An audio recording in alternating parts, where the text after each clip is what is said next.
Salut tout le monde, aujourd'hui je vais vous partager comment j'ai fait exactement pour passer de 130 livres à 210 livres en à peu près 7 à 8 ans. Pas de magie, pas de secret caché, juste bien de la constance et de la sueur.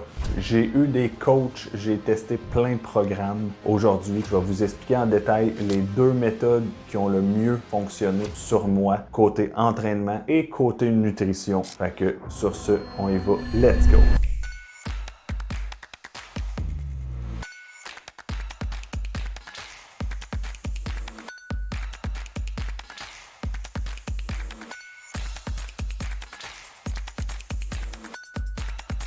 Comme vous voyez ici, la constance, mes amis, c'est ça qui m'a apporté le plus de résultats. Les petites choses qu'on fait à chaque jour, sans arrêt, année et après année. C'est pas un sprint, c'est un marathon. Faut s'écouter aussi, c'est très important. En gros, j'ai eu 2 périodes de cut pendant ce 7 à 8 ans-là, mais je garde ça pour une autre vidéo. Aujourd'hui, on va focuser sur la prise de masse. Aussi, un petit point. En gros, quand j'ai commencé à m'entraîner, je m'entraînais 7 jours sur 7, 2 fois par jour, matin et soir. J'étais craqué, j'étais fou raide. Mais ça, je vous en parlerai pas non plus parce que, tu sais, je trouve que c'est la newbie game, un peu. C'est la phase de débutant que n'importe qu'est-ce que tu fais, si tu te mets à t'entraîner en fou et à manger bien, ben c'est sûr que tu vas avoir des résultats. J'avais pris à peu près 20 livres en moins de 2 ans. J'avais un 6-pack. Ça avait vraiment fonctionné pour moi. J'avais très bien réagi. Mais aujourd'hui, qu'est-ce que je veux vous parler? C'est qu'est-ce qui m'a aidé à dépasser mes plateaux lors de mes bulks. N'oubliez pas de prendre des notes et essayer sur vous-même pendant plusieurs mois, voir comment votre corps réagit. Je trouve que c'est important d'essayer sur nous-mêmes, faire des tests. Faut pas rester bloqué à un programme puis tout le temps faire ça toute notre vie. Aussi, je suis curieux, est-ce que vous avez déjà fait une transformation physique, perte de gras, prise de masse musculaire, remise en forme, n'importe quelle? Si oui, écrivez-moi ça en commentaire. Je vais prendre le temps de vous lire, promis. Fait que là, on y va avec la première méthode d'entraînement. Première méthode qui m'a aidé, je dirais assez basique, mais très lourd. C'était assez dur physiquement. Ça, c'est un coach qui m'avait fait ça, mais ça a vraiment bien fonctionné. J'avais vu beaucoup de résultats. Fait que là, je vous décris ça. Désolé s'il y a un peu d'ombrage, là, je vais essayer de me tasser. On a lundi, dos, biceps. Mardi, pec, triceps. Mercredi, les jambes complètes. Ça veut dire quad, hamstring, les mollets, vraiment jambes complètes. Jeudi, off. Vendredi, épaules, trappe et abdos. Et quand je dis trappe, je faisais pas plein d'exercices pour le dos. Souvent, c'était juste des shrugs ou des choses comme ça qui allaient travailler plus le haut de mes trapèzes. Samedi, une autre journée, mais consacrée juste aux bras. Fait que biceps, triceps, plus abdos. Dimanche off, un split, 5 jours semaine. Comme on peut voir ici en bas, c'était du 8 à 12 reps. En pensant qu'il faut se rendre à l'échec musculaire entre le 8 et 12 répétitions. Entre mes séries, c'était 2 minutes de break calculé, il fallait compter. C'était 3 séries par exercice. Et pour les exercices, là, j'ai pas tout pris en note parce que c'est trop long, là, tout à retrouver dans mes cahiers. Là. Mais de mémoire, c'était plusieurs exercices. Fait qu'en gros, dos, biceps, ben c'était pas, je faisais 2 exercices dos, 2 exercices biceps. Ça allait être, exemple, je faisais 3 exercices de dos,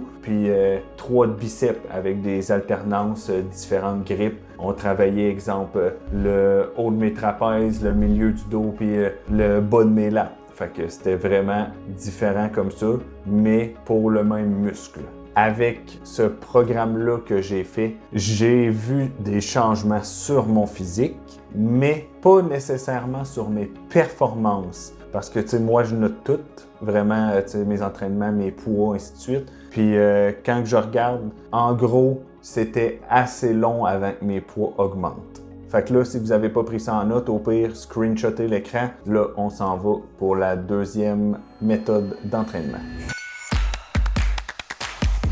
Maintenant, la méthode numéro 2, un split 4 jours, mais hardcore, encore une fois fait par un de mes anciens coachs. On avait lundi, dos, biceps, épaules. Et pour les épaules, c'était lattes, les côtés latérales, puis en arrière.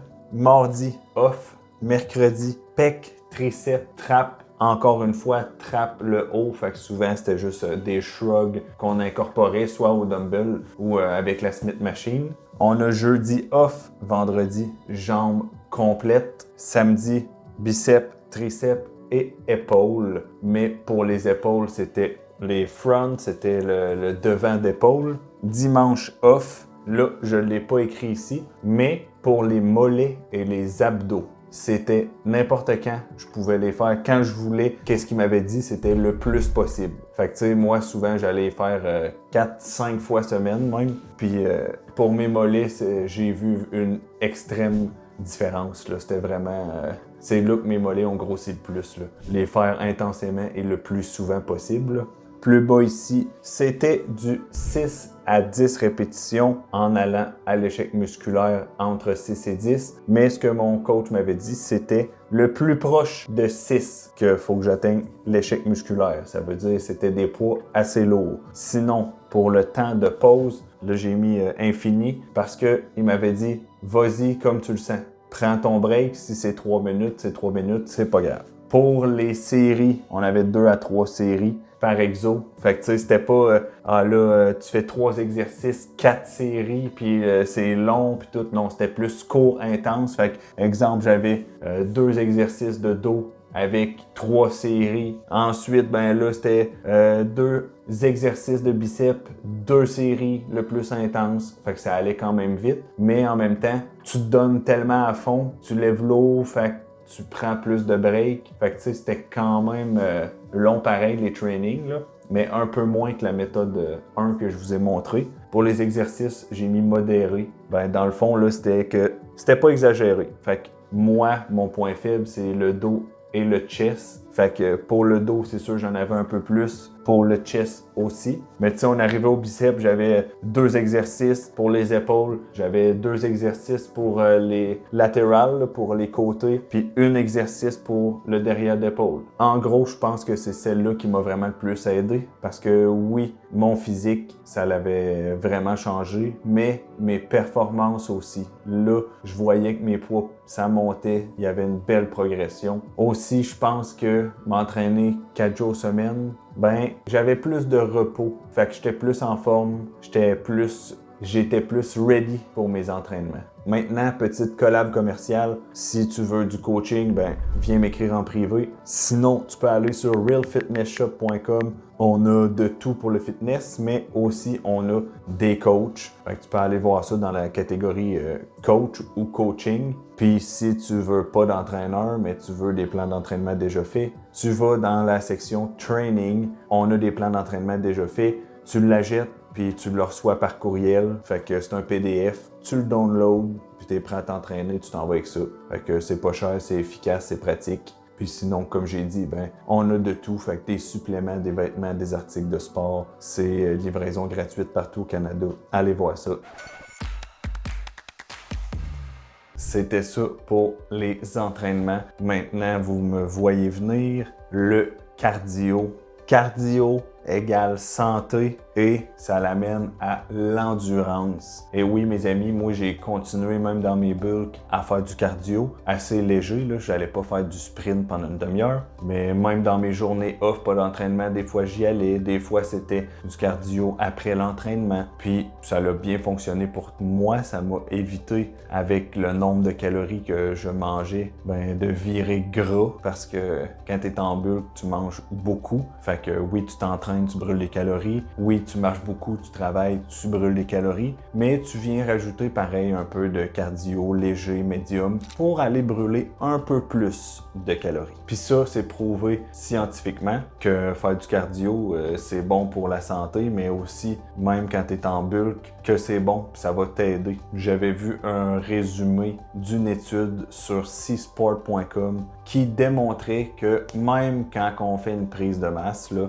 ben, si tu fais du cardio, tu vas pas perdre tes muscles parce que tu fais beaucoup de cardio. La seule affaire que l'étude montrait, je pense, c'était fallait pas exagérer sur le cardio pendant nos entraînements de musculation. Fait que séparer, c'était meilleur, je crois, sur les groupes qui faisaient entraînement séparé ou sinon entraînement avec un petit peu de cardio au travers. Puis un petit point, qu'est-ce que j'avais remarqué sur moi, c'est que quand je me suis mis à faire un peu plus de cardio pendant mes prises de masse, ben j'arrivais à l'entraînement puis j'avais plus d'endurance. J'étais capable de prendre moins de temps de pause. Fait que tu vois que c'est essentiel, là. Puis c'est pas juste pour ta santé, c'est bon pour tout ton corps. Que tu sois en prise de masse, c'est très bon. Ça vient t'aider à aller chercher justement un peu plus d'endurance. Alors, c'est assez clair, faites votre cardio, les amis.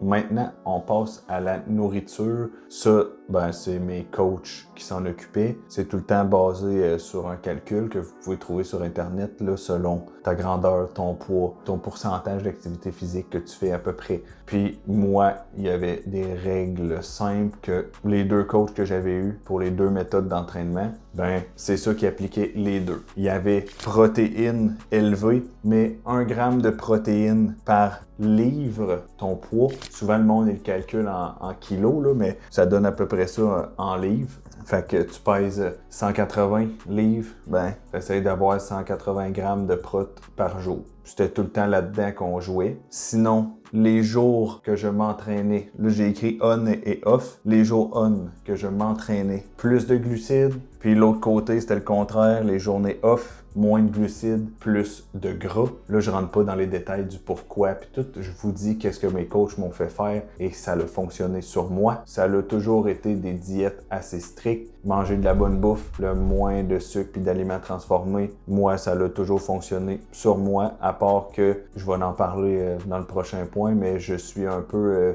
j'ai la dent sucrée, on pourrait dire ça comme ça. Fait que pour tout ce qui est gestion du sucre et des cochonneries, ben je vais vous dire ça direct là. Je vais vous expliquer les deux différentes approches que j'ai eues avec ça. Là, tenez pas compte du tableau, je l'ai pas effacé. Là, on va parler de mes deux approches face à la malbouffe, que ce soit cochonnerie, dessert, sucre, resto. Qu'est-ce que j'ai fait, comment j'ai fait pour gérer ça.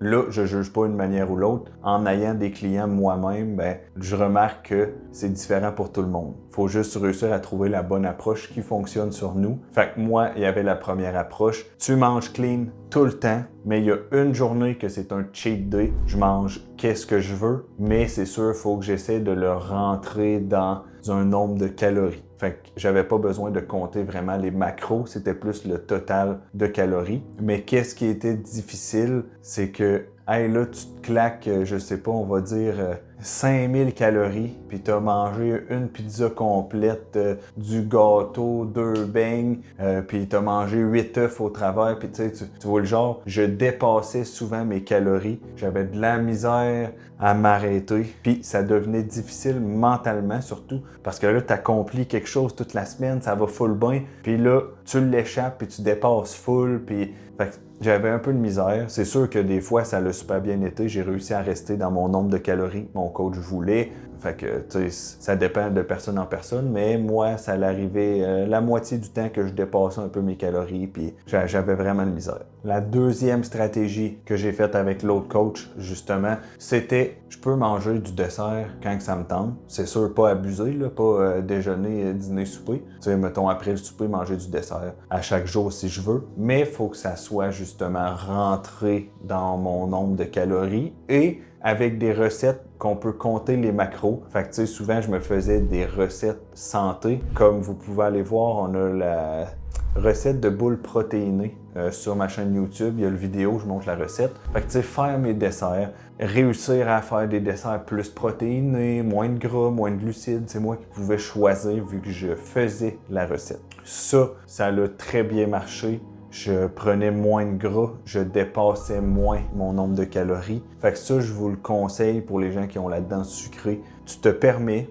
de manger des cochonneries quand tu veux, mais t'essaies de toi faire tes desserts, puis de deux, ben t'exagères pas. Tu te dis, OK, regarde, là, après le souper, là, je mange un dessert. Tu te mets pas à manger ça toute la journée. Fait qu'en gros, essayez-le. On peut pas juger qu'est-ce qui est mieux ou pas. Ça dépend vraiment de notre mental. Puis, tu sais, il y en a qui sont capables de zéro manger de cochonnerie, puis ça va bien, puis c'est de même toute leur vie. Fait que faut essayer, faut tester, on voit qu'est-ce qui fonctionne. Et j'ai un point qui me revient, je sais pas si je l'avais dit, quand que je parlais mon nombre de protéines, les glucides, puis tout. Ben, tu sais, souvent mes coachs, oui, OK, là, j'étais à 170 livres, faut que tu ailles 170 grammes de protéines. Ben, tu sais, souvent, ils allaient chercher plus haut. Fait que aussi, plus tu as de protéines, plus de satiété. Puis, souvent, tu as le maintien. Si tu es proche de, exemple, 170 livres, puis tu manges 170 grammes de protéines par jour, ben, tu sais, il y a la mentalité souvent que c'est à peu près ça pour maintenir ce que tu as. Tu vas pas en builder, tu vas pas en créer du nouveau muscle. Tu sais, moi, il y a des fois qu'on était un peu plus, mais j'ai pas vu tant de différence que ça. Quand que j'étais au même poids, même nombre de grammes de protéines, tu sais, sur mes photos, je voyais là, que je prenais de la masse musculaire puis tout. Fait que faut pas exagérer parce que je vois des pro bodybuilders, exemple, là, ben tu sais, il pèse, on va dire 250 livres, ben il va manger 350-400 grammes de protéines par jour, puis ça va builder plus de muscles et tout. Scientifiquement, j'ai pas trouvé vraiment d'études qui démontrent oui, plus t'en as à l'extrême, mieux que c'est. Oui, ton corps va l'utiliser si tu manges beaucoup de protéines. Justement, j'avais vu des études. Tu manges beaucoup de protéines à chaque repas. Il n'y a pas vraiment de limite. Ton corps, il va l'utiliser, la protéine. Il va faire de quoi avec plus tard. Elle va pas se perdre. Fait que, en gros, c'est encore une chose à essayer sur vous-même, tester. Vous allez voir qu'est-ce qui fonctionne. Et pour finir, discipline plus constance égale résultat. Qu'est-ce que je veux dire par là? C'est que discipline, c'est faire plein de petites choses qui t'avancent vers tes objectifs. Que ça te tente ou que ça te tente pas, tu le fais pareil. Constance, c'est le fait de le faire à tous les jours, selon ton horaire. Si c'est entraînement 4 fois semaine, manger bien, puis un cheat day par semaine, faire 2 fois du cardio, ça peut être par rapport à ta vie personnelle, pas nécessairement l'entraînement, mais la constance, c'est de le faire quand il faut, t'as pas le choix, c'est ça, puis c'est tout. Ben ça va t'emmener à des résultats. Parce que si on parle musculation, transformation physique, tu te mets à t'entraîner en fou, à manger bien, tu fais ça pendant un mois, t'es écœuré, t'arrêtes pendant un mois, tu fais plus rien, tu recommences 2 semaines, tu verras pas de résultats. Là. Si tu veux des vrais résultats durables, ben c'est discipline, constance, ça va t'emmener extrêmement loin. Fait que sur ce, on lâche pas. Let's go!